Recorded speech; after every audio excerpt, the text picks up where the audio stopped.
Welcome back to the Marvel Movie Minute, a daily podcast in which we dig in deep to analyze the films of the Marvel Cinematic Universe 1 minute at a time. I'm Andy Nelson from The Next Reel. I'm Pete Wright, still from The Next Reel. And we are still talking about Jon Favreau's 2008 film, Iron Man. Back with us, we have Eric Nash of the Watchmen Minute Podcast. Hey, Eric. Hey, how you doing? Good. Thanks for coming back with us today to chat about minute 27 of Iron Man. On today's show, the minute starts with Tony finally revealing his secret plan to Yinsen and ends with Tony finally asking Yinsen where he's from. The secret plans are revealed. Secret plans revealed. And I love that this is where he finally is asking Yinsen where he's from. As we know, Tony took a very long time to ask Yinsen his name. And now he's finally... To be fair, it sounds like he's asked Yinsen before, but Yinsen, for whatever reason, was being coy and not telling him. Because he's like, are you going to finally tell me? It's kind of a funny little moment. This is too good. I skipped mentioning it last minute, but for Yinsen, the actor playing him, I'm sure you've already talked about Sean Tobe. Sean Tobe, yeah. So did you guys talk about Seinfeld? No. I don't think we did talk about Seinfeld. We talked about Crash and some other things, yeah. So speaking of his name and his name being revealed and so forth, it was the backwards episode. Oh my goodness. Where they travel to India for a wedding, and he's playing a character known by two names, Peter and Pinter. So his name reveal is very important to the overall plot. I had no idea. I can't even. I can sort of place it like he had a lot more hair. Yeah.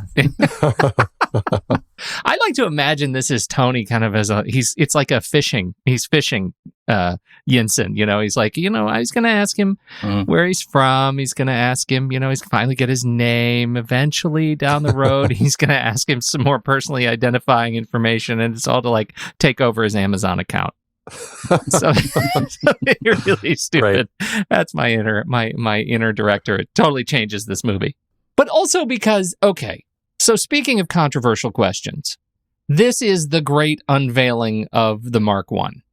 And we have this sequence where Tony, we have the cameras up on Tony, and they are laying out some plans. And we see these engineering plans, and then he lays them on some sort of a light table and stacks the paper, and suddenly what comes into view is the Mark I. As you scrub back and forth through this, you see that you can look at each individual piece of paper, and they're all obviously components of the Mark I. And so there's a leg here, and there's an arm there, and a shoulder here, and they all come together. I am really torn with how I feel about this. Is this the stupidest unveiling of the most significant advancement in military technology that we've ever seen? Or is this a really clever way to hide the fact that we're building a robot suit from the terrorists? Right. Is it the stupidest or is it the smartest way? Yes. Yes. I don't know how to feel about it. I know, Favreau, you got me into the mood here. I'm in it. But then you show me like the rice paper and the sketch, and I'm thinking, I think that my 6 and 10-year-olds could have done that. Obviously you buy into it because of the nature of the movie and because it's going to work for hiding it as, just in case prying eyes want to rifle through these papers to see if there's anything more significant. But even then you feel like, what if they just kind of pushed these papers? Because he has them all stacked on top of each other. They're all stacked there on a light table. It's not, there was nothing there's no attempt to make it, to show us that he actually had them rolled up, and he didn't have one in a like plastic bag that he'd swallowed that he had to pull out of his stuff. Like, it's like you'd imagine that it would take some effort to hide each individual piece of paper, but alas. Right, or at least like turn some upside down so they're not all laying the same way. Exactly. Because now, granted, we walk into the scene and he's got the stack in his hand and he's laying it down. So sure, he might have organized it beforehand, but still, I like to think that it's a little more complicated. That it's not just so easy for the bad guy to happen to lay them out just like this and look at it. And I do wonder, as he's looking at it, the Mark I looks great. The suit is fantastic. But on the top right of the page, I can't help but wonder if it's like a toilet bowl that he has drawn there or something. Because if you look at it, It's like, what is that thing that is like over there? It looks like a toilet. Now it's drawn like there's an arrow going down to the arm, so maybe it's a component of his arm. But what component would that be? No idea.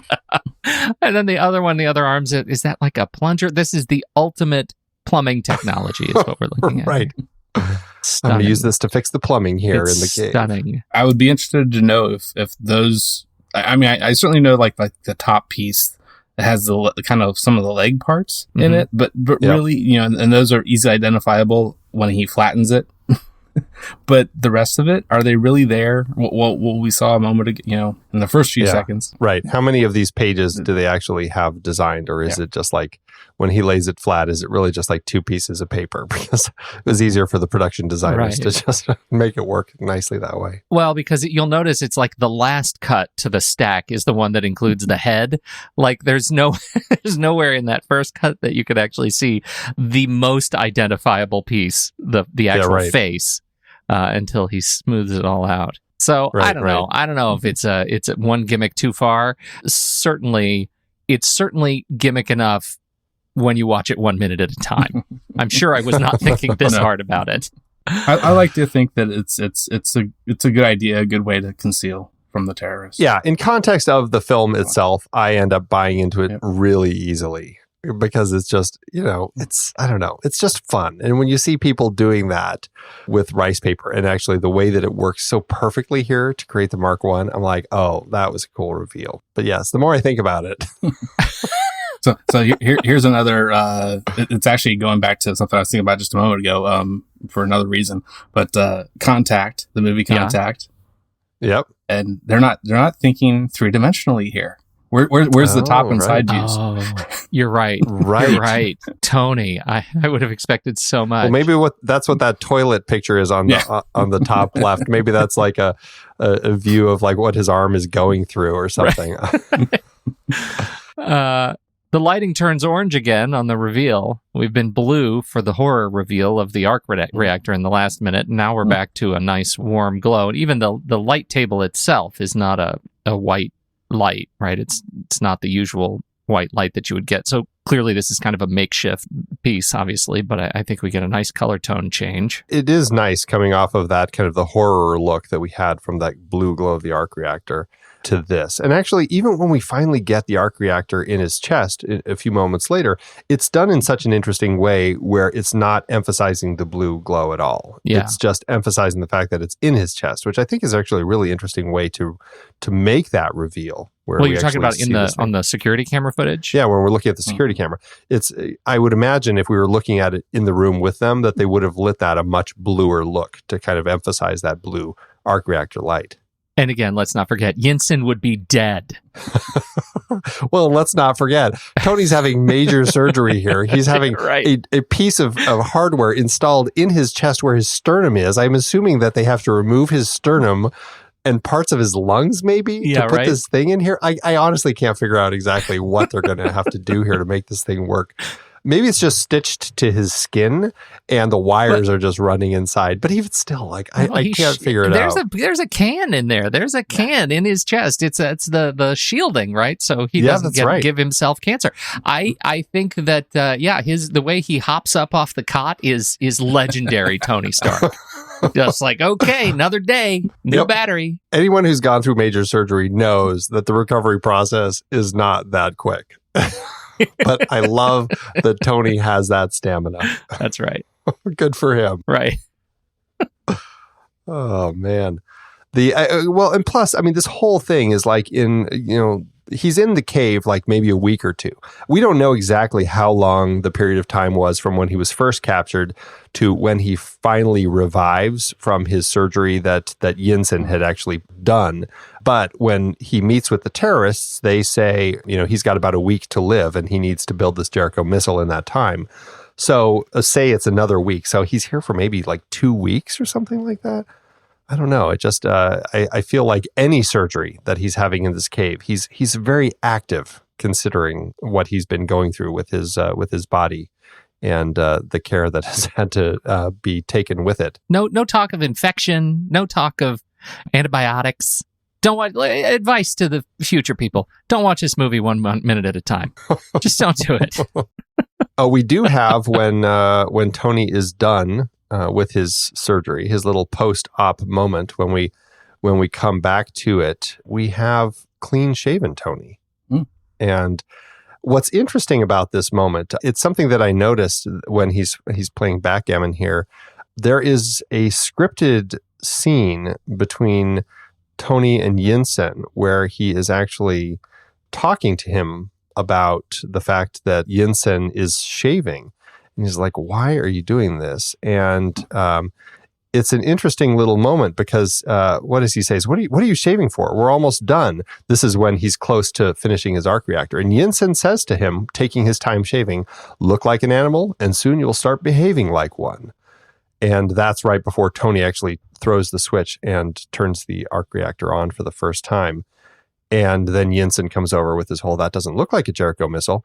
It's an interesting beat to have there. I like that it's in the script only because it provides more information for this scene where Tony takes that almost as a call to action to say, you know what, I do need to shave. I don't want to start behaving like an animal. And he gets himself all cleaned up here. Well, yeah, and isn't that great that the first thing they do is play this game, which it's not an animals game, backgammon. It's a civilized game. I mean, it's not like checkers. Right. It is a civilized game for civilized men. And interesting, we actually have a deleted scene that features Tony and Yinsen as they are working, and Tony is wondering what Yinsen is doing, and he is actually cutting a piece to make this backgammon board, so I guess he's hand making it out of, what was it, Lebanese cedar? Is that what he was using for the little triangle wedges? That's what I heard he said in there, unless I misheard it. But yeah, he was making a very fine backgammon board. And according to them, they are both quite the backgammon champions. And that was something I really enjoyed about this deleted scene, is hearing the two of them. It's so frustrating. Sometimes deleted scenes can have such great moments, and I can see why they probably cut it for pacing. We don't necessarily need it, but man, does it allow for just a great bit of banter between Tony and Yinsen, where we really get to feel like these two are having fun with each other and they're connecting. And I just love the vibe of the personality that these two exude in that particular moment. I feel like it's something that the later Avengers movies do more of, not necessarily better, but better as far as actually keeping that kind of stuff in. You know, the choice of not editing it out is a better choice. Yeah, I think this is, you kind of look at this as kind of as a bit of a practice run. You know, I like to think, again, my headcanon says that they learned from this movie that one of the great gifts of the cinematic universe and where we are right now in superhero movies is that we don't just get to see superheroes being superheroes. We get to see superheroes being people and trying to be more human. And these moments playing backgammon, the moments, you know, when they're sitting around teasing each other about who can lift the hammer, those kinds of bits end up being really special. And I definitely, watching this deleted scene, I found myself really missing it. This is a deleted scene where Tony, where Yinsen says, once this is done, we can play backgammon. You know, I can show you something about backgammon. And Tony is just like, oh, I know something about backgammon. I was the champion at MIT. And then it's this bragging back and forth because Yinsen is like, oh, well, I was the champion at Cambridge. I'm sorry, did you say inspired and Cambridge in the same sentence? Isn't that an oxymoron? And then the reply where he's just like, oh, I'm surprised you've even heard of Cambridge. Americans can't get in. Of course not, unless they're teaching. Right. It's brilliant. It is a brilliant little repartee. It's so fun. And just hearing the joy that they're doing. I mean, it felt like Tony. And I think that was something that I really liked about the scene, is it really felt like the Tony that we have known, where he's, even just to this point in 27 minutes into the film, we really get a sense of that jovial spirit and trading barbs sort of personality that Tony has. And I really do love it. And it would have been nice to have that with Yinsen. Again, I'm sure it's probably cut for time, but it's just a great little beat. Oh, before we get to this point, I did just want to point out, we do cut back to the exterior very briefly just to show the exterior of this cave. And I'm just bringing this up because I want to talk about this more in a future minute about this particular shot. We have 4 of the guards who are standing out here. It's snowing outside. It's a nice wide shot, but we see them kind of around a fire guarding this cave. And we can come back to that later. What did you guys think of the way that they reveal the implant, that it is through this video feed, almost as if somebody's watching it, even though we never see anybody watching this particular moment? I thought it was fantastic. I thought it was a nice little callback to the fact that, it's been a little while since we've seen that there are people watching. This is a reminder, hey, people are watching this happen, and it's actually going to set us up for the next kind of reveal that we see them watching. What are they doing? And I think adding the distortion of the kind of the pixels on the screen, I think we get a great sort of obscuring of what we know the thing looks like. Again, just sort of letting that our longing to see the finished suit and all the components together, letting us sort of long for it that much, making it that much more of a rich spectacle. It is a really interesting way to actually present this in his chest and allow for this reveal in a very, I don't want to say subtle, but it's not an expected way where we're finally seeing this thing that is such a huge part of who Iron Man and Tony is, and we're seeing it through this crappy video stream, which just, I don't know, it almost makes me laugh that this is the way that they chose to do it, but I think it's really clever. What's interesting is that in the script, we actually do cut to the control room, and when we're seeing this, we push in on Raza, who is watching, and this is how it's written.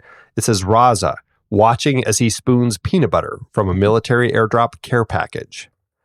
And I have to say, I'm really glad that they didn't show that. Really? It just seems like but they're taking all the steam out of the whole threat of this character as he's sitting here eating peanut butter while he watches this. But isn't that kind of what these things are doing? It's like they're humanizing everybody who's in these relationships, like this complex kind of geopolitical good versus evil relationship, and it's a guy who is, we've already seen that they're using American weapons against these villagers, and they're also eating their peanut butter. That's kind of a grim punchline. If it wasn't peanut butter, the fact that he's just eating peanut butter off of a spoon, it just seems like so silly. I'm really glad that he wasn't. But I mean, at this point, we don't know anything about Raza. He has always been the mysterious character in the distance from the hillside watching the goings on. Or, we see him, just very brief flashes of him when Tony's being tortured. Or we catch a moment of him where he's speaking in the hostage video. But he's very vague. And I like that they kept him very unknown and mysterious. It makes for a much more intimidating at this point, antagonist of the film. Yeah, I can see that it might have been just plain too early to do that kind of a reveal. Yeah, and I just think that it makes I always hesitate when they make bad guys seem sillier than they should be. Yeah. And I like that it seems like these are actually threatening bad guys rather than silly bad guys, because those are the sort you get like in a kid's film where all of a sudden the bad guys are having pratfalls, and it just all of a sudden seems really nonsensical. A little bit too Home Alone. Yeah, a little bit of that. All right. The thing I like about the shot through it's of the video screen and really pretty pixelated. You have the fire there too. Both the fire and the arc reactor in his chest now are pretty bright, and there is even the color difference too. The fire is a warm and the arc reactor is a cool. But then the next thing is you're already talking about the backgammon playing, but tilts up. Ed shows Tony's chest with it, I guess, bathrobe or whatever kind of shirt, jacket, his loungewear, it's cave loungewear, right? It's obscuring the arc reactor there in his chest, but it's there. You can see parts of it. And it's certainly not glowing as much because more things have been put on top. Yeah.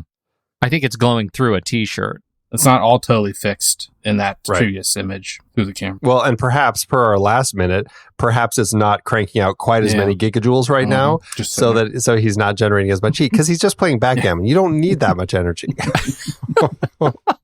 This is a backgammon energy setting. That's maybe what that is. It's gaming setting. Game night. Do you guys play backgammon? Oh, yeah. I have never really played. It was around when I was a kid and as part of a chess set. Yeah, I'm kind of that way. It was around when I was a kid, but it always seemed complicated and no one ever had the patience to teach me how. And I know I played it a few times, but I never got beyond that. And so I wasn't exactly sure exactly what they were doing here, and I was trying to figure it out. But luckily, good old Reddit is always helpful when trying to figure these sorts of things out. And a backgammon player actually says that, Robert Downey Jr.'s backgammon acting was actually pretty good, and they could tell exactly what the game, how far the game was and all that sort of stuff. Somebody on IMDb says, while playing backgammon with Yinsen, Stark says Shesh Besh or Shisha Besh, which is a Persian slang phrase, which means a roll of 6 and 5. Shesh is Persian slang for 6. Means and Besh is Turkish for 5. So I guess that's what he's saying because he rolls a 6 and a 5. And then, so I guess in the context of what they're doing, it actually makes sense. I don't know what it says about you, Andy, that you tell me that people didn't have patience to teach you backgammon. That definitely says more about you than backgammon. It is, it's a game of simple arithmetic. And I have to imagine that there is a horizon out there where you are an expert backgammon player. I think we can make that happen. I look forward to the day. I'm sorry, I interrupted you, Eric. So I was just wondering, in order to get that 6 and 5, are these dice in reality weighted? Oh, yeah. So that way they didn't have to keep rolling to try and get what needs to be. Yeah, they just keep doing it, right? Yeah. Or do they digitally put the 6 and the 5 on? They're just blank dice. That seems like an awful lot of work. It seems easier to just, throw a little weight on the bottoms of those things so they could land the right way. But was it scripted to be 6 and 5? Like they really could have played this with any roll. But he would have to have learned the other words for the. He could say Shesh Besh. Well, I guess right. He would have to say 2 and 3. It's only six words you have to learn then, I guess. Right. It seems like an awful lot of work, though, to go through that. But, well, and actually, I guess that Shesh Besh is actually a variant of backgammon in, I want to say it's in Turkey.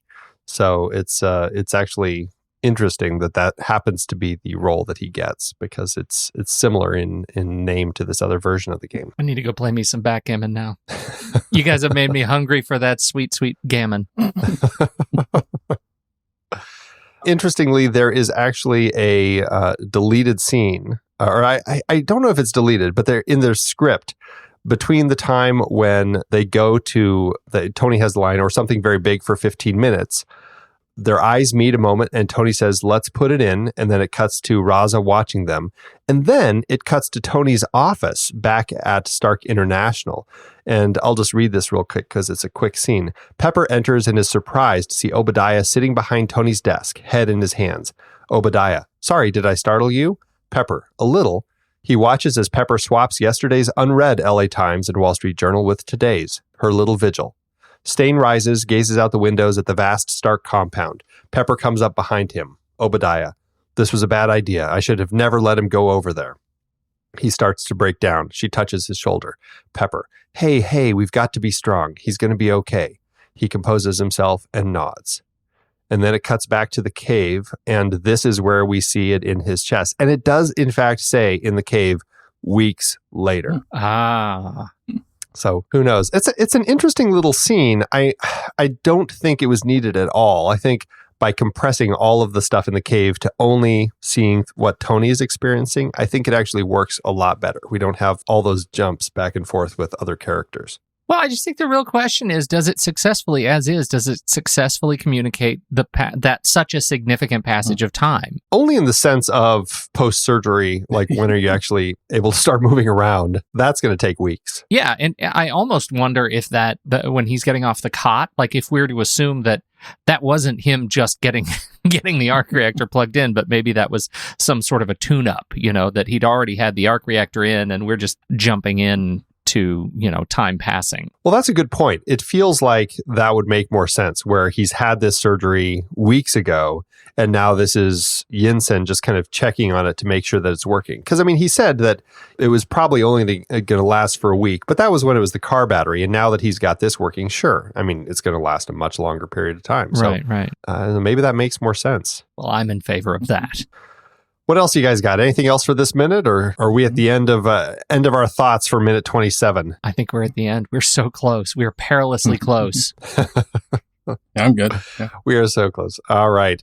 Well, Eric, thanks again for joining us today on Marvel Movie Minute to talk about Iron Man. Remind everybody where they can find more about you and your show. Well, yeah. In addition, you can also catch me on Twitter at my at Lucky Mustard handle, and the show's Watchmen Minute. And I'll even throw in my next year, or coming up later this year, I should say, Almost Famous Minute. Such a good one. Hope everyone can join me for that. That will be a fun one, I am sure. Well, everybody, that is it for today's show. Thank you so much for tuning in. Make sure you subscribe to the show for free at marvelmovieminute.com. Join us over in our Discord chat room, and follow us on Facebook, Twitter, and Instagram at The Next Reel. And if you like what we do and you want to support us and get some cool stuff, become a patron over at patreon.com/thenextreel. Until next time, true believers.